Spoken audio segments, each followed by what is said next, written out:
Law of protection, तो इसमें दो first law of Faraday, first law of Faraday. तो फर्स्ट लॉ ऑफ फैराडे कुछ भी नहीं है, ये वही है जो अभी थोड़ी देर पहले बोला था मैंने। जब भी किसी कॉइल सेलेक्टेड फ्लक्स चेंज होगा तो उसमें क्या होगा, इंड्यूस ईएमएफ। अगर वो सर्किट कंप्लीट है, क्लोज है, तो क्या बह जाएगी, करंट भी बह जाएगी। तो लिख लो, देखो when flux related to a coil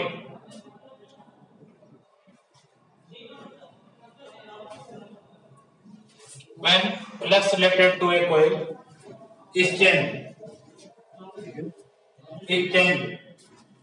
then an induced EMF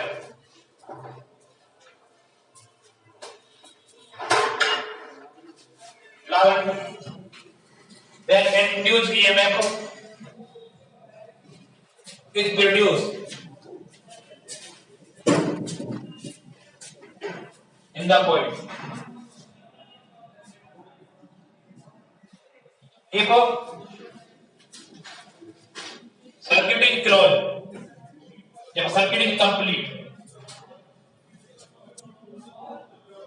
if circuit is complete, then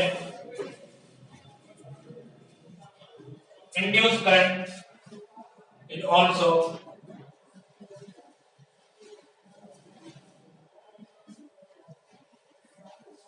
flow in the circuit. तो कैसा बोला इसने, जब भी किसी कॉइल से रिलेटेड फ्लक्स चेंज होगा तो क्या होगा, हमेशा एक इंड्यूस ईएमएफ आएगा।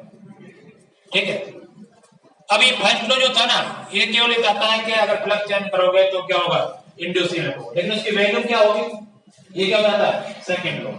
तो लिख लो आप second law of Faraday, second law लिखो। सेकंड लॉ इसके मैग्नीट्यूड के बारे में बताता है। वो क्या कहता है सेकंड लॉ, सेकंड लॉ कहता है जो इंड्यूस ईएमएफ की जो वैल्यू है वो किसके इक्वल होती है, rate of change of flux, the d phi by d. लिख लो according to this law, according to this law the value of induced EMF, the value of induced EMF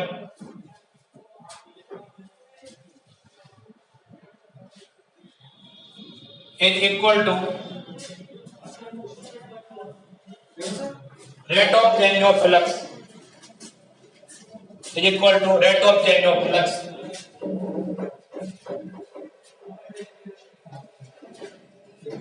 related to a coil, related to a coil। ठीक है, ये बोल रहा है तो rate of change के बराबर होता है। तो यहां बोल सकते हो कि जो इंड्यूस ईएमएफ जो आता है, इंड्यूस ईएमएफ क्या आता है, वो इसको ऐसे ही स्मॉल इसको करते हैं, मतलब एप्सिलॉन जैसा ही होता है। ये आता है, इसकी वैल्यू होती है d phi by d, d phi by D,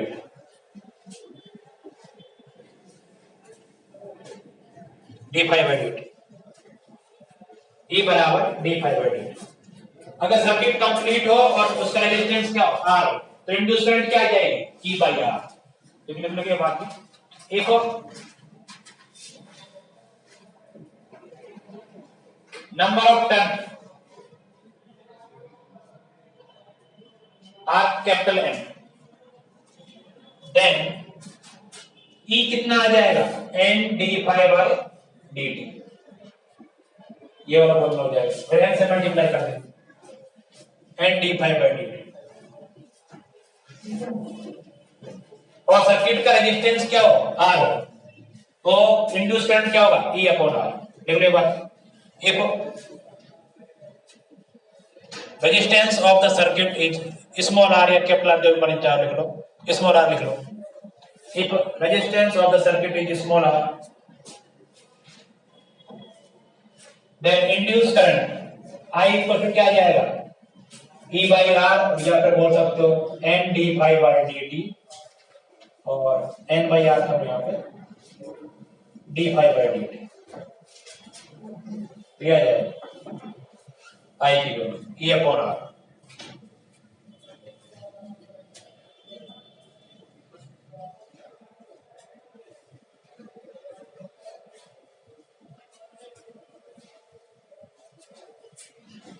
ठीक है, अब आपको पता है कि भाई जो है वो कितने टाइप से चेंज कर सकते हो आप लोग भाई के लिए? 3 टाइप से। ओके, भाई होता है बी ए कॉस थीटा। अब बी चेंज कर दो, ए चेंज कर दो और थीटा लिख लो। द मैग्नेटिक फ्लक्स फाई बराबर, द मैग्नेटिक फ्लक्स फाई बराबर B A cos theta may be changed by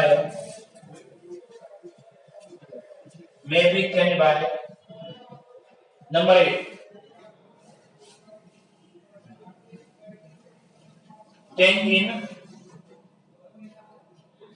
magnetic field B,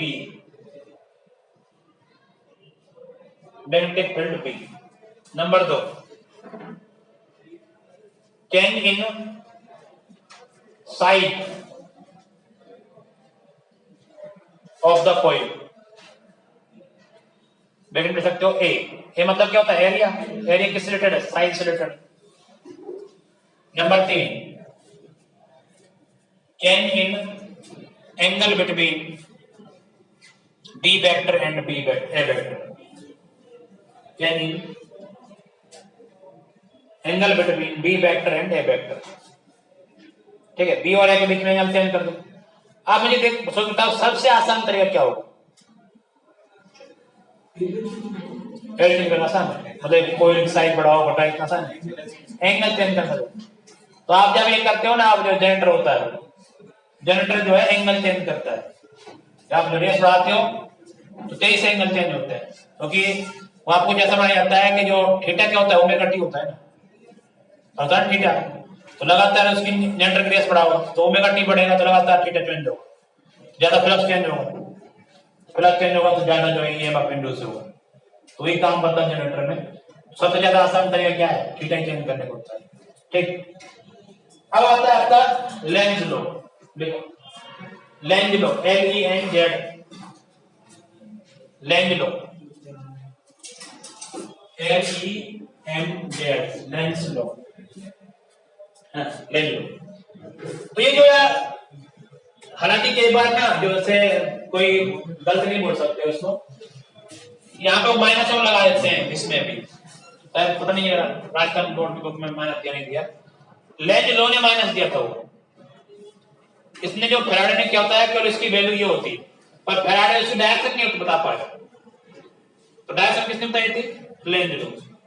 तो direction of the induced EMF और induced current such that it oppose the cause, मतलब जिसकी वजह से ये उत्पत्ति हुई है उसका क्या करती है? विरोध करती है।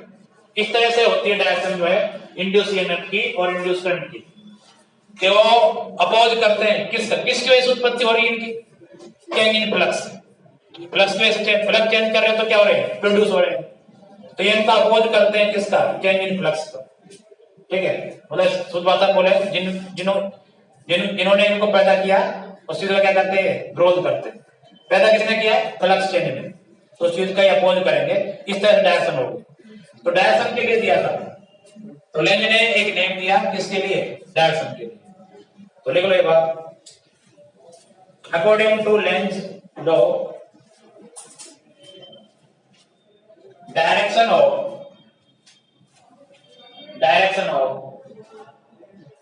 induced EMF and current is such that it oppose the change in magnetic flux of the coil।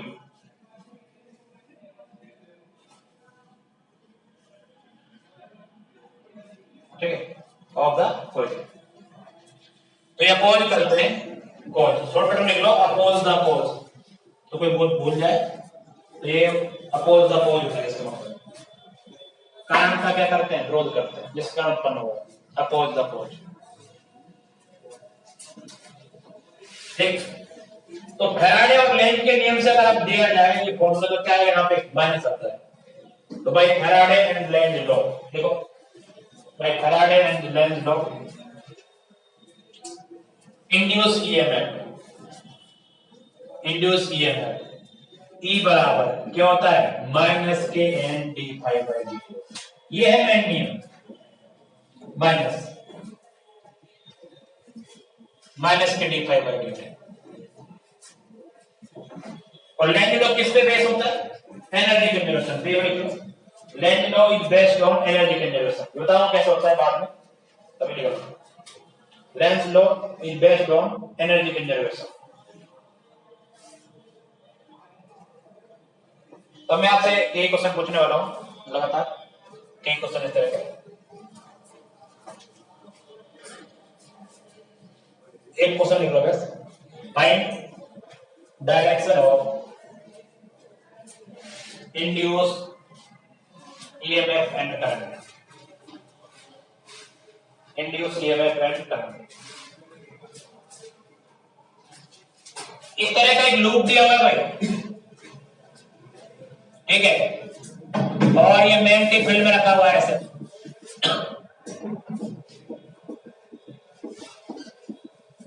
और B बराबर दिया है B नॉट इंटू टी। तो ऐसे बात कर लेते हैं, बताओ इस लूप में करंट कैसे बनेगी, clockwise anti clockwise, induce current की बात हो रही है।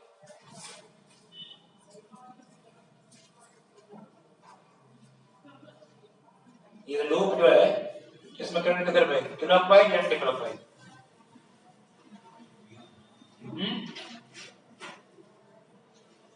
तो आप ये बताओ टाइम के साथ इसका कौन सा फ्लक्स बढ़ रहा है, अंदर वाला बाहर वाला। लूप का अंदर वाला फ्लक्स बढ़ रहा है ना, तो फ्लक्स अंदर तरफ होगा, बी अंदर तरफ है, तो इसके अंदर फ्लक्स बढ़ रहा है, तो ये अंदर वाले फ्लक्स का बढ़ने का विरोध करेंगे, तो खुद का फ्लक्स कहां बनाएंगे, बाहर, और बाहर फ्लक्स बनाने के लिए करंट कैसे बाहर पड़ेगी, ऐसे। तो इसमें जो करंट आएगी इंड्यूस करंट, वो कैसे आने वाली है, एंटी क्लॉकवाइज। कैसे आने वाली है, एंटी क्लॉकवाइज। तो ये हमेशा बढ़ने का विरोध करती है और घटने का विरोध होता है, तो चेंज का विरोध करती है। अंदर वाला चेंज बढ़ रहा है मतलब बढ़ना नहीं चाहिए, खुद वो कहां करेगी, वो बाहर, ठीक है, तो खुद का बाहर आ जाएगा इस तरह से।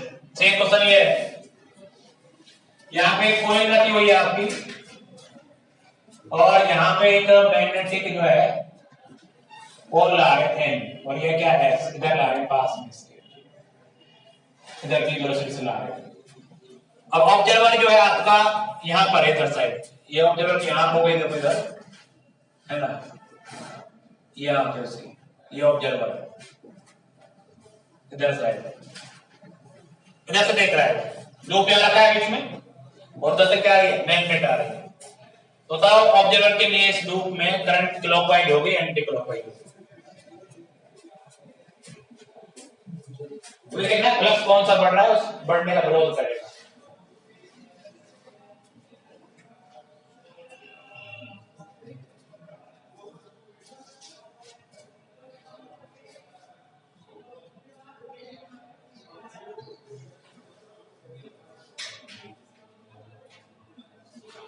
है अंदर नहीं, उस ऑब्जर्वर की होता है क्या क्लॉकवाइज, क्योंकि आप ऑब्जर्वर डिपेंड करता है किधर साइड है, कि मैं उंगलियों को मार रहा हूं, आपके लिए क्या है एंटी क्लॉकवाइज, क्या है मैं क्लॉकवाइज, उधर खड़ो कर देखना तुझको, उस उधर से बता क्लॉकवाइज है कि एंटी क्लॉकवाइज है।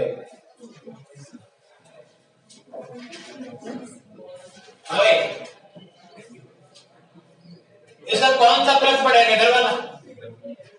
अरे भाई क्योंकि नॉर्थ पोल से मैग्नेटिक फील्ड लाइन कहां है, बाहर तरफ निकलती है नॉर्थ पोल से, साउथ पोल तो अलग बात होती है। नॉर्थ पोल से आप पता है ये सब फ्लक्स बढ़ रहा होता है इधर वाला, तो इधर फ्लक्स क्या बढ़ने का विरोध करेगी, खुद का फ्लक्स कहां बनाएगी, उधर मैग्नेटिक फील्ड कब आता है, जब ऐसे में यूं। तो इस वाले ऑब्जर्वर के लिए क्या है, क्लॉकवाइज है, ठीक है, ये ध्यान रखना बस। तो इस वाले ऑब्जर्वर के लिए ये डायरेक्शन क्या होती है, क्लॉकवाइज, तो याद रखेंगे यहाँ पे CW ये आंसर। और यही ऑब्जर्व इधर होता तो क्या होता, एंटी क्लॉकवाइज, ठीक है। कई बार इसे बोल सकता है ये वाला जो है ये क्या बनेगा, इसका नॉर्थ पोल बनेगा और उधर क्या बनेगा, साउथ पोल बनेगा। क्या पता है कि इधर के लिए क्या है, ये यहां से कोई देखे तो इसके लिए क्या यू करंट वेरी होगी, ठीक है। तो क्या बन जाती है, नॉर्थ पोल बन जाता है एंटी क्लॉकवाइज में। और बनना भी है क्यों, अपोज कब हो सकता है, पास आने का। कौन सा पोल पास आ रहा है इसके, तो नॉर्थ पोल कब रिपेल कर सकती है, जब वो खुद क्या बन जाए, नॉर्थ पोल बन जाए। ऐसे भी देखते हैं कई बार, भाई आप इसके पास नॉर्थ पोल ला रहे हो तो इधर से देखने पर भी क्या बनना चाहिए, नॉर्थ पोल। और नॉर्थ पोल कितना था, मैंने कुछ ऐसे एन बना के कुछ ऐसा करके एन बनाता है ऐसे, तो एंटी क्लॉकवाइज डायरेक्शन में क्या होता है, नॉर्थ पोल बन जाता है। पर वो किधर से बनेगा, इधर से, उधर से तो क्या होगी, क्लॉकवाइज होगी। तो ऑब्जर्वर कहां पर है, इस पे भी डिपेंड करता है, क्योंकि इस पे काम चल रहा है, क्योंकि कोई भी चीज घूमती हुई चीज है उसके हमेशा दो पोल होते हैं। इधर देखोगे तो नॉर्थ पोल, इधर देखा तो क्या है, साउथ पोल। तो हमेशा होता है, दुनिया में पोल भी क्या है, अकेला नहीं हो सकते। और देखो ये क्वेश्चन देखो, यहां पे एक लूप रखा हुआ है आपके से, और एक चुंबक को गिरने छोड़ दिया, ये एक और ये क्या है, ऐसे चुंबक इस लूप से पास होगी और क्या है, बाहर निकल जाएगी, यहां पे ऐसे हो जाएगा, यहां पे क्या है। तो आपको एक्सप्रेशन ऑफ मैग्नेट बताना क्या होगा, एक्सप्रेशन ऑफ मैग्नेट। पहला option, a option, a is greater than g, दूसरा option a is less than g, तीसरा option a equal to g, चौथा ऑप्शन मैं पता नहीं, ठीक है। ये बताओ, इस मोशन के दौरान ऐसे छोड़ दिया आप लोगों ने ऊपर से यहां तक, तो इसका ए क्या होगा,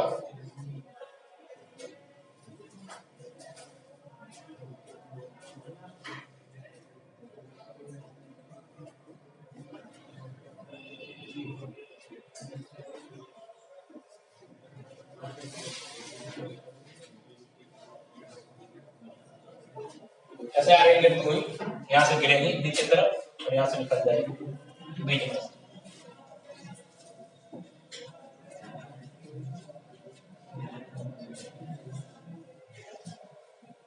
हाँ भाई, तो कितना के हिसाब से एक रिप्रेजेंट किया है, हाथ खड़े करो, कितना हिसाब से एक रिप्रेजेंट किया है, ए बराबर जी रहेगा।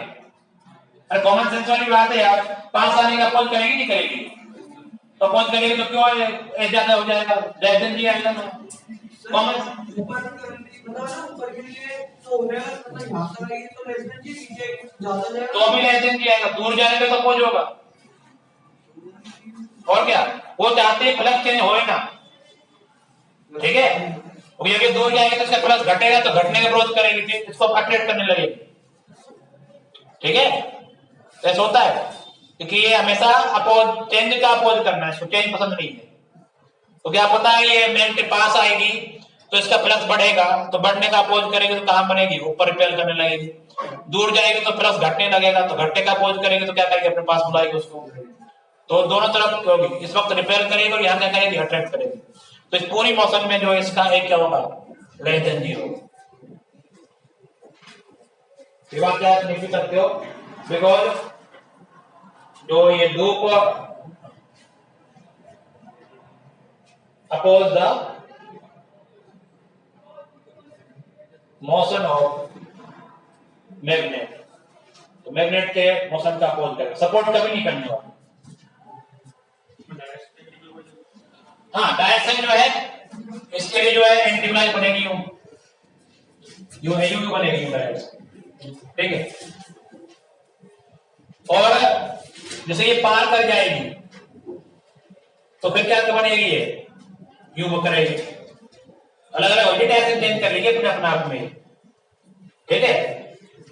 क्योंकि साउथ पोल को क्या कर सकता है, नॉर्थ पोल अटेंड कर सकता है, तो नॉर्थ पोल के लिए ये नीचे वाला पोल क्या बनना चाहिए, इसका नॉर्थ बनना चाहिए, तब जाकर साउथ पर अटेंड करेगा, तो डायरेक्शन अपने आप चेंज कर लेगी बाद में। तो आप ये समझो, फ्लक्स चेंज नहीं होना चाहिए, पास आएगी तो फ्लक्स चेंज हो रहा है, दूर जाएगी तो फ्लक्स चेंज हो रहा है, तो फ्लक्स चेंज का अपोज करना है, तो दोनों ही केसों में क्या करेगी, पहले रिपेल करेगी बाद में ट्रेड करेगी। और एक का क्वेश्चन अभी और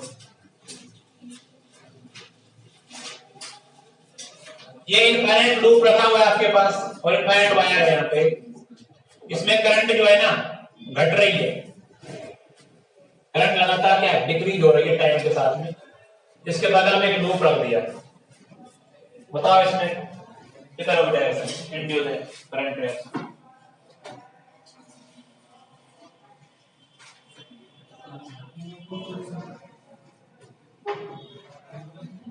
वही डायरेक्शन था क्लॉकवाइज एंटी क्लॉकवाइज, क्वेश्चन तो एक जगह से पास है।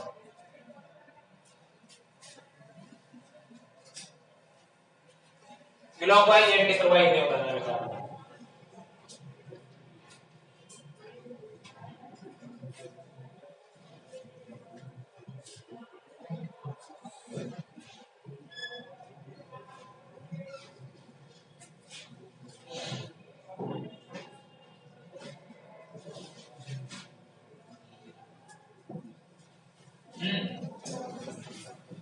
क्लॉकवाइज, ठीक है क्लॉकवाइज जाओ। इस वायर की वजह से इसमें मैग्नेटिक फ्लक्स किधर है, अंदर तरफ। तो आप बताइए जो बी जो है आपके किधर है, अंदर है। तो अंदर वाला फ्लक्स कम हो रहा है कि बढ़ रहा है, कम हो रहा है, करंट घट रही है। तो कम होने का प्रयास करेंगे मतलब बढ़ाना चाहेंगे, बढ़ाना चाहे कुछ भी कहा करेगी अंदर ही बढ़ाएगी पूरी। तो दीवार ऐसे घूमेगी करंट इसमें, तो क्या हो जाएगी ये क्लॉकवाइज। तो ये आपका हो जाएगा क्लॉकवाइज, ये आंसर है। तो ये घटने का विरोध होगा, बढ़ने का विरोध होगा। अगर कोई घट रहा है डायरेक्शन में तो उसको बढ़ाएगी, डायरेक्शन बढ़ रहा है तो घटाएगी। ऐसे इसमें जो वायर में करंट कहां भरी है, उंगली तो अंदर होता है, ठीक है। तो अंदर वाला फ्लक्स जो है बी अंदर है लेकिन करंट घट रही है, तो अंदर वाला फ्लक्स क्या है, घट रहा है। तो घटने का अपोज होगा तो खुद क्या करेगी, अंदर फ्लक्स बढ़ाएगी। तो अंदर फ्लक्स बढ़ाएगी तो कब कैसे बढ़ा सकती है, जब ऐसा खुद का बना सपोर्ट करेगी मतलब उसको, ठीक है। और वही पता ऐसा होता आई बढ़ रहा होता तो आंसर क्या होता है इसका, एंटी क्लॉकवाइज। आई बढ़ेगा मतलब अंदर वाला फ्लक्स बढ़ेगा, बढ़ने का विरोध होगा तो खुद का फ्लक्स कहां बनाएगी, बाहर बनाएगी। ऐसा होता है, ये घटने का विरोध होता है और बढ़ने का, मतलब चेंज इन फ्लक्स का अपोज होता है। ये बहुत सारे क्वेश्चन आपके सीट में थे, मान लो क्वेश्चन एक और दिया आपके बुक में दिया हुआ कोई ऐसा दिया है, यहाँ पे दो प्लेट होती है, मान लो ये ए प्लेट और ये डी प्लेट, बोलो कौन सी मतलब कैपेसिटर टाइप का, ए प्लेट पॉजिटिव होती है नेगेटिव होती है, ए प्लेट पे क्या होता है, पॉजिटिव या नेगेटिव,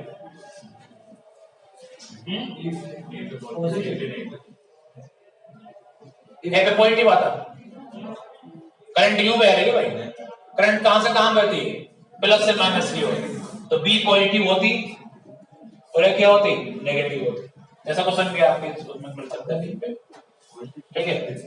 करंट कैसे बहती है, पॉजिटिव से नेगेटिव तरफ बहती है, तो बी पॉजिटिव होगा और क्या होगा, नेगेटिव होगा। अरे यूं बह रही है करंट इसमें, अच्छा उल्टी है क्या, आपने गौर होगा नहीं आपका करंट कैसे बह रही है, मैं समझ करंट कैसे आ गया, तो फिर आप एक प्लेट लगाएंगे यहाँ पे, तो ये ए है और ये क्या है, बी है, पॉजिटिव से नेगेटिव बहती है, पॉजिटिव बनेगा, ये वाला नेगेटिव बनेगा, ठीक है। देखिए तो ये डायरेक्शन में क्वेश्चन है बहुत सारे, आप जो है करना। जैसे मान लो एक लूप पे लटका हुआ, दो लूप लटका है आपने, इसमें करंट भर रही हूं और ये लूप इसको पास लेके जाए, ये लूप पास आए दूर भागेगा, दूर भागेगा, क्यों भागेगा, वो कैसे करंट बह रही है, जिसकी वजह से इसका प्लस साइड है, तो इसके प्लस बढ़ाने की कोशिश कर रहा है, ये नहीं जाएगा प्लस बढ़े मेरा, क्या जाएगा दूर भाग जाएगा। जैसे होते हैं वो लटका करके हम उसमें दो लूप, एक पे करंट है उसको पास ला रहे हैं, तो इसका जो है अटेंड भी कर सकता है, रिपेयर कर सकता है, डिपेंड करता है उसके तो कौन सा प्लस बढ़ रहा है कौन सा घट रहा है, ठीक है। तो ठीक है, तो ये हो गया एकदम। अब आगे बढ़ते हैं,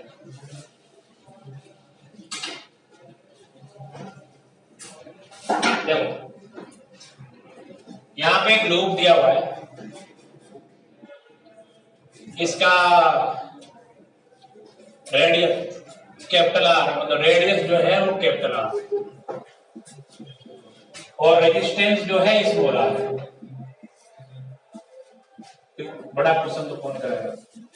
और इसमें जो बी बन रहा है जो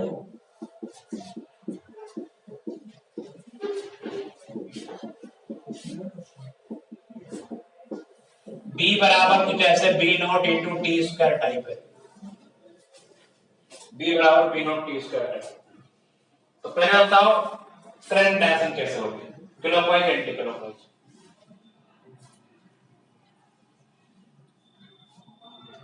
कौन सा ब्रश बढ़ रहा है, अंदर वाला। तो अंदर वाले बढ़ने का विरोध करने के कुछ काम नहीं, बाहर तो एंटी क्लॉकवाइज करंट आ जाएगी। ये कर दो।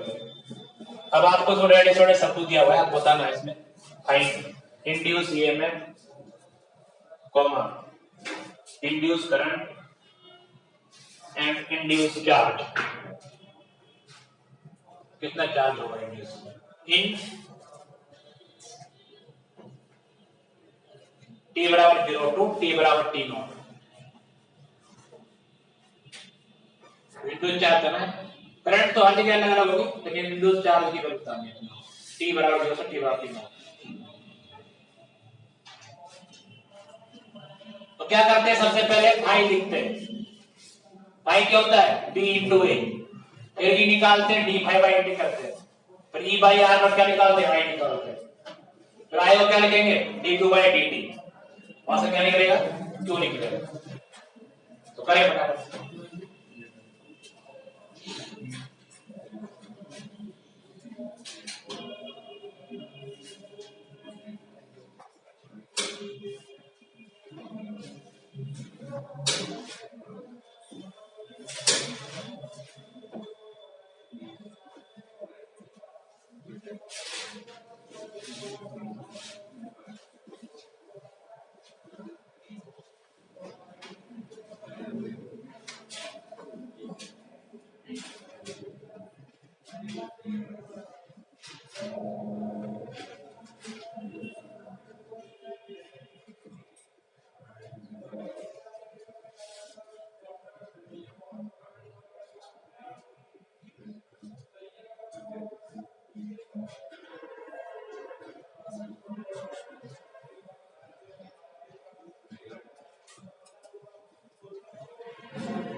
हाँ भाई कितना आया,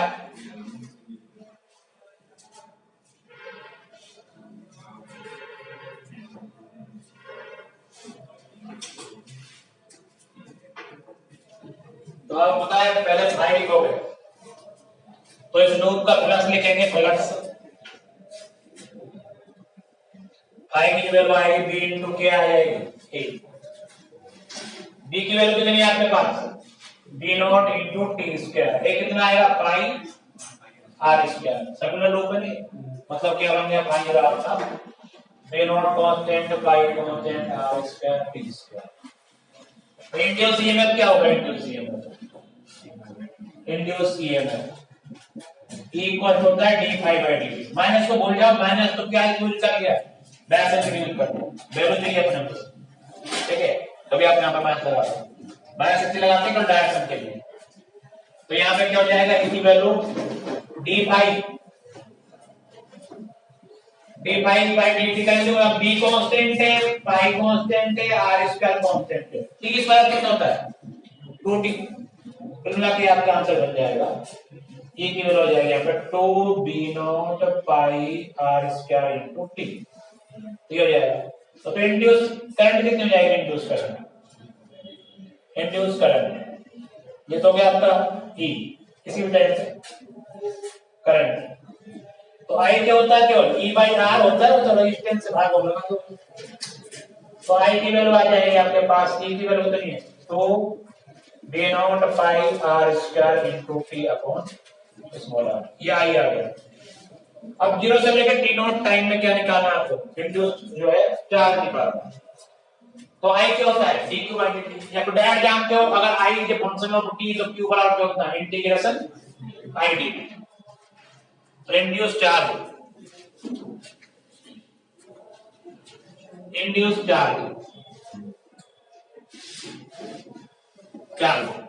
जो आएगा Q बराबर जो आएगा वो आ जाएगा इंटीग्रेशन, या फिर डेल्टा Q बोलते हैं कई बार उसको, आई डी टी बराबर 0 से कहां तक, T नॉट तक। तो आप आई की वैल्यू पुट कर दे भाई, 2b0 पाई r square into t upon small r dt, 0 से लेकर T नॉट। तो इस इंटीग्रेशन से जो कांस्टेंट बाहर निकल आएगा, क्या है कांस्टेंट है, तो कांस्टेंट है, b0 कांस्टेंट है, पाई कांस्टेंट है, r स्क्वायर कांस्टेंट है, स्मॉल r कांस्टेंट है। ठीक है, क्या हो जाएगा t स्क्वायर बाई 2, लिमिट लग जाएगी 0 टू T नॉट, दो मर गए यहाँ पे। तो डेल्टा Q की जो वैल्यू आई वो आई b0 pi r square T not square upon r, ये आंसर है।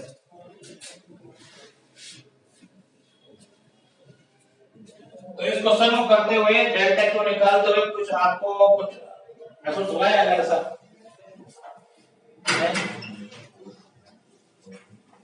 टाइम होगा कितना, जो भी कल का अवकाश है,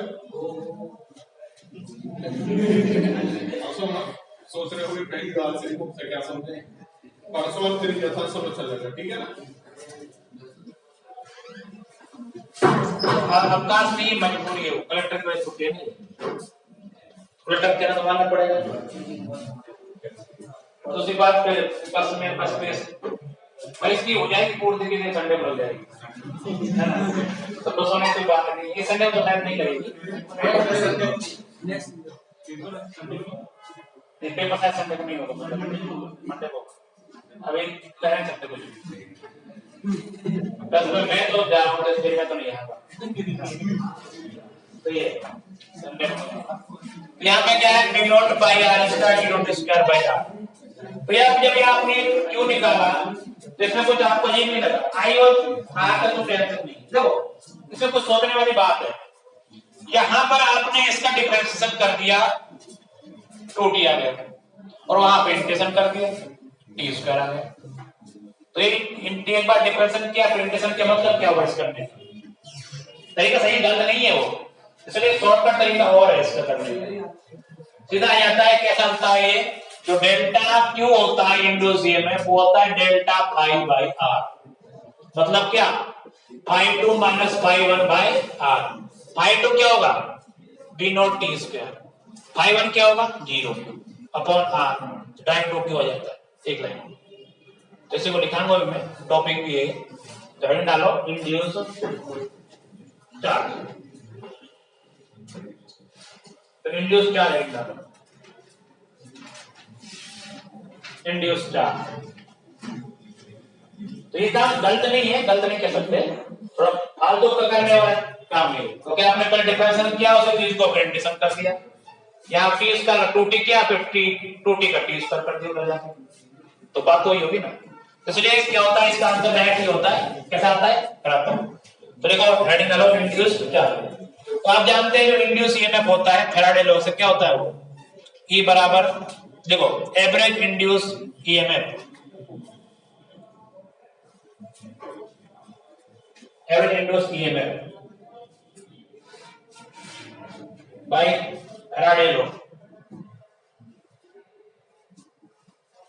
E एवरेज, सिंपल E बोलते हैं, लेकिन क्या लिखो E लिख दो केवल। देखो d∅dt क्या होता है, वही जो प्रोनाउंस नहीं होता हमसे, क्या होता है इंस्टेंटेनियस, वो ईएमएफ होता है। एवरेज में क्या लेते हो आप लोग, चेंज लेते हैं बड़ा, तो क्या करते हैं यहाँ पे delta phi upon delta T, ठीक है। नेक्स्ट लाइन लिखें, if resistance of the coil is small r, if resistance of the coil is small r, then average induced current I जो होगी क्या होगी E by small r, मतलब हो जाएगा I equals to delta phi upon r delta t. एक question number 2, average induce current I equals to delta phi upon delta r into t. पर हम जानते हैं अगर इंड्यूस चार्ज डेल्टा क्यू हो तो I एवरेज क्या होता है, delta Q upon delta t. देखो एक और induce charge in delta q, then average current I equal to क्या होता है, delta Q upon delta t. एक question number 3, I equal to delta Q upon delta t. अब एक question 2 और एक क्वेश्चन 3 को बराबर कर दें, वो भी आई है ये भी आई है। फ्रॉम इक्वेशन 2 and 3 क्या जाएगा, delta Q upon delta T equal to delta phi upon small R delta T. Delta T cut जाएगा, डायरेक्ट यूज कर लेंगे इसको हम। आगे से यही करना है अपने को, जब भी आप इंड्यूस ईएमएफ इंड्यूस चार्ज निकालने के लिए बोलेगा तो डेल्टा फाई अपॉन आर करना है। तो Q बराबर डेल्टा फाई अपॉन आर। अगर नंबर ऑफ टर्न क्या हो, n हो, तो क्या हो जाएगा, n से मल्टीप्लाई कर देना। इफ नंबर ऑफ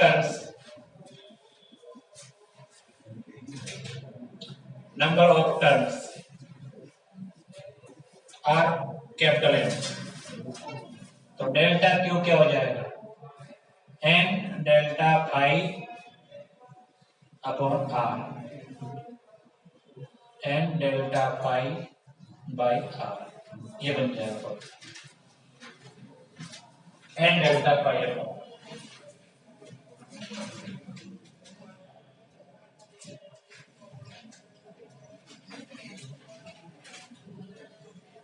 ठीक है, डेल्टा क्यू बराबर n delta phi by R. देखो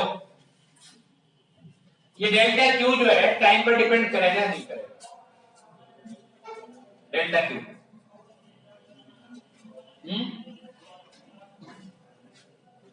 अरे करेगा नहीं करेगा, टाइम पर डिपेंड नहीं करता है, ये केवल फ्लक्स चेन पर डिपेंड करता है। आप क्या फ्लक्स चेन 1 सेकंड में कर दो तो ना, चाहे पूरी जिंदगी में करो ना, फ्लक्स चेन डिपेंड करता है। सोचता है आपको भर में कितना फ्लक्स चेन कर दें, मान लो आपने 2 पेपर फ्लक्स चेन करना है, चाहे तो आप उसको धीरे धीरे चाहे बहुत दिन लगाओ तो भी चेंज करते हैं, चाहे 1 सेकंड में कर दो, डेल्टा फाई बाई आर करेगा वही रहने वाला। पर लेकिन I और E इंड्यूस ईएमएफ और इंड्यूस करंट ये तो टाइम पर डिपेंड करती है, हर टाइम पर क्या होती है, अलग अलग होती है। तो ये बात है induce current, induce EMF and induce current, ऐसा induce EMF and induce current are depends on time, but induced charge is independent of time. Induced charge is independent of time. Time पर डिपेंड नहीं करता। है ना, potential energy mgh होती है, वो time पर डिपेंड नहीं करती। mgh 1 सेकंड ले जाओ वापस, चाहे जैसे ले जाओ, टाइम कितना होगा mgh के लिए, ये बात है। ये चीज हो गई है। अब वापस करते देखो,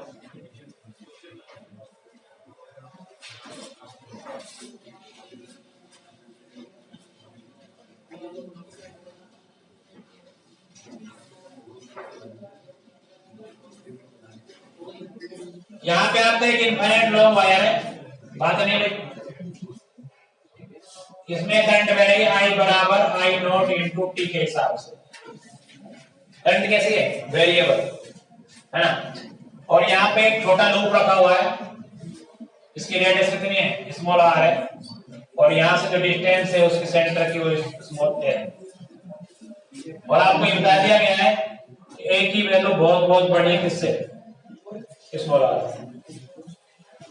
तो आपको इसमें इंड्यूस ईएमएफ फाइंड करना है, find induce EMF in the loop. ये a is very very greater than small r, इसका मतलब क्या है, भाग नहीं करते हैं तो इसका मतलब क्या हुआ कि आप हर जगह एक्चुअली तो हर जगह बी सेम है, अलग अलग है क्योंकि आप होता है इनफाइनाइट लॉग माइनस में से क्या होता है नोड अपॉन 2 पाई ए, तो हर जगह ए अलग आएगा।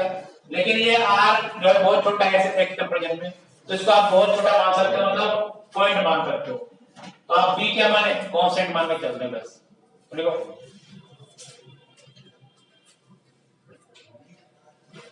तो बी इंटू ए करो और D five by D T कर दो, आ जाएगा आगे इंड्यूस ईएमएफ।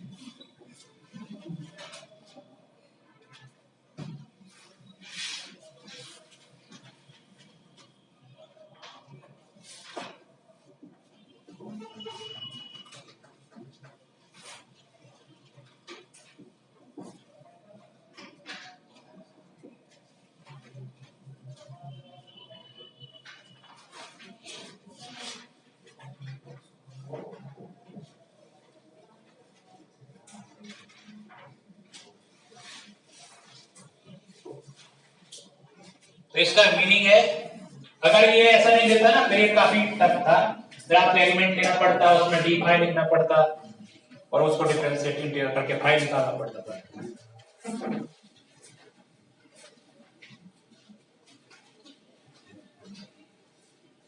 देखो इसका मीनिंग ये हुआ कि बहुत छोटा सा इसको पॉइंट मान सकते हो आप। तो आप डायरेक्ट लिखेंगे बी की वैल्यू कितनी होगी mu not I upon 2 pi ए और आई की वैल्यू कितनी हो जाएगी फिर बी इंटू ए। बी तो आप कितना है mu not I upon 2 pi ए और ए क्या होगा इसमें सर्कुलर रूप है तो पाई आर स्क्वायर। पर आई की वैल्यू लिखनी पड़ेगी, फंक्शन है आपका तो ये टी का, तो पाई है जो फंक्शन ऑफ टी क्या बनेगा ये बन जाएगा म्यू नॉट आई नॉट और 2 pi A pi are square into T. Pi से पाई कट जाएगा तो पाई बन जाएगा mu not I not R square upon 2a into T. तो ये पाई जो है फंक्शन आ गया टी का, ठीक है। तो इंड्यूस ईएमएफ क्या होता है d five by D t, तो आप रखेंगे induce EMF. Induce EMF five e की वैल्यू आने वाली है वो आने वाली है d five by D t. तो क्या बन जाएगा एक मिला के टी हट जाएगा तो 1 हो जाएगा यहाँ पे mu not I not R square upon 2a into 1। तो टी का तो करना है बाकी तो कांस्टेंट ही, तो कुल मिला के आपका आंसर आ गया E equals to mu not I not R square upon 2a।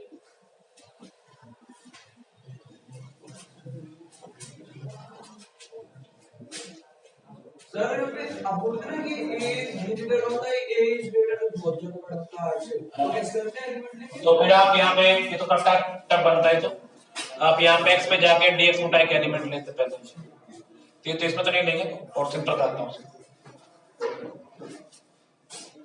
इसको। तो हमने पॉइंट मान लिया, तब पॉइंट थोड़ा ना मानेंगे।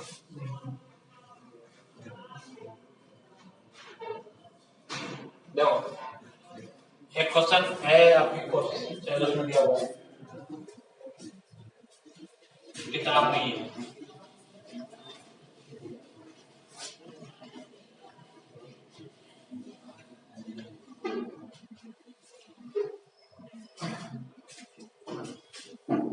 देखो एक ग्राफ बना के दिया है से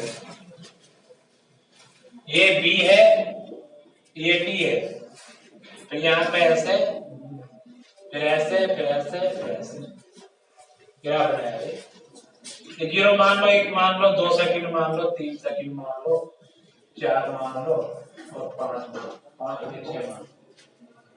इसकी वैल्यू 4 टेस्ला मान लो यहाँ पे और इसकी वैल्यू 8 टेस्ला मान लो।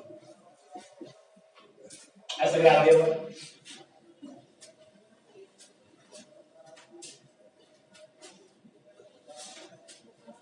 लूप का एरिया ऑफ लूप दिया गया आपको,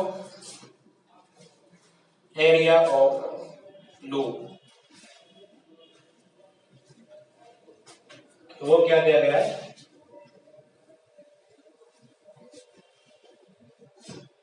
कुछ मान लो ए मान लो 2 मीटर स्क्वायर,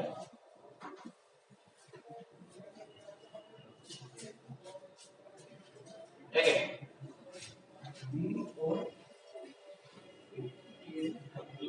सो ये ग्राफ बी और टी के बीच में ना, बी और टी,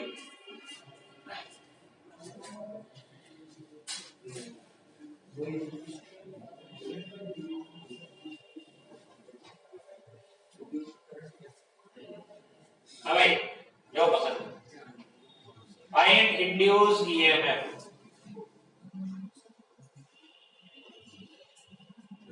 इन ईच इंटरवल, मतलब 0 से 1, 1 से 2, 2 से 3, 3 से 4, हर एक इंटरवल बताना है।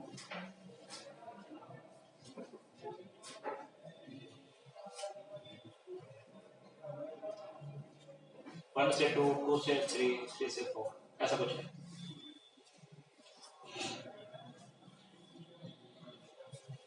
तो भाई पहले क्या होता है, आई क्या होता है बी इंटू ए, और ये क्या होता है minus D five by D. यहाँ पे माइनस का रोल आ जाएगा, उनको समझ नहीं आता तो हम डायरेक्ट बता देते हैं अपने हिसाब से, लेकिन यहाँ पे माइनस का रोल रहेगा। तो फिर क्या करेंगे आप लोग, ये तो कांस्टेंट है, क्या हो जाएगा dv by dt, dv by dt क्या है bt ग्राफ का स्लोप, तो आगे का स्लोप लिखो, 0 से 1 के स्लोप निकालो, 1 से 2 में क्या स्लोप आएगा, उसके हिसाब से आंसर आ जाएगा।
आगे होगा 0 से 1 में तो b स्लोप भी 0 है, क्या लिखेंगे आप लोग, क्योंकि जो फाई होता है b इंटू a, और इंडूस में होता है d फाई बाई dt।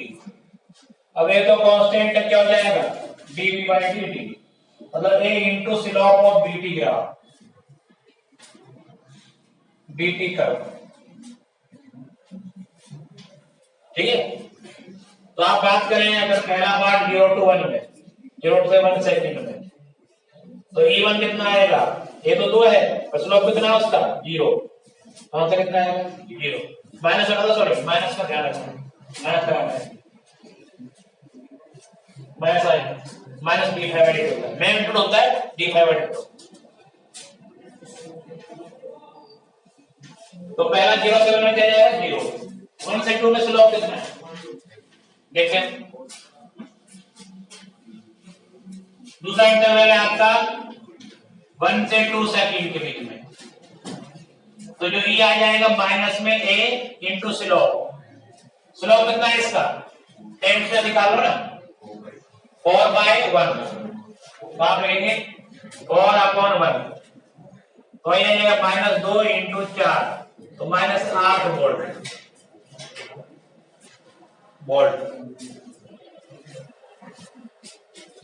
और 2 से लेके 4 में 0, स्लोप फिर 0 हो गया, पैरेलल हो गई लाइन, ठीक है। तीसरा 2 से लेके 4, 2 to 4 सेकंड, तो ED इंटू a माइनस में स्लोप कितना है 0, तो क्या आ जाएगा 0, चाहे dv बाई dt 0 है। पता चला स्लोप जो है पैरेलल लाइन का स्लोप क्या होता है। चौथा इंटरवल क्या आता है? चौथा इंटरवल है 4 से लेके 5, तो 4 से लेके 5 सेकंड की बात अगर करें हम, इक्वल टू माइनस में ए कितना है 2 और डी बाई डी जो था कितना है माइनस के 2 इंटू ये कितनी है 1 और ये कितनी है 4, वही 4/1 का है, वही है 4/1, तो इसका आंसर -8 वोल्ट आ जाएगा। अगले वाले में बात करें ना हम 5 से लेके 6 इंटरवल में 5 to 6 सेकंड, तो जो आपका ई आता है वो -2, तो क्या है एरिया। इस वाले में स्लोप बताओ कितना होगा, माइनस का है ना स्लोप इसका, ठीक है, तो ये आपको होगा कितना 8/8, तो -8/8, तो प्लस के 16 वोल्ट आएगा, तो प्लस का 16।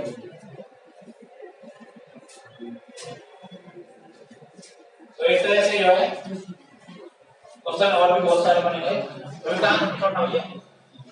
कैंसिल क्यों हो रही है?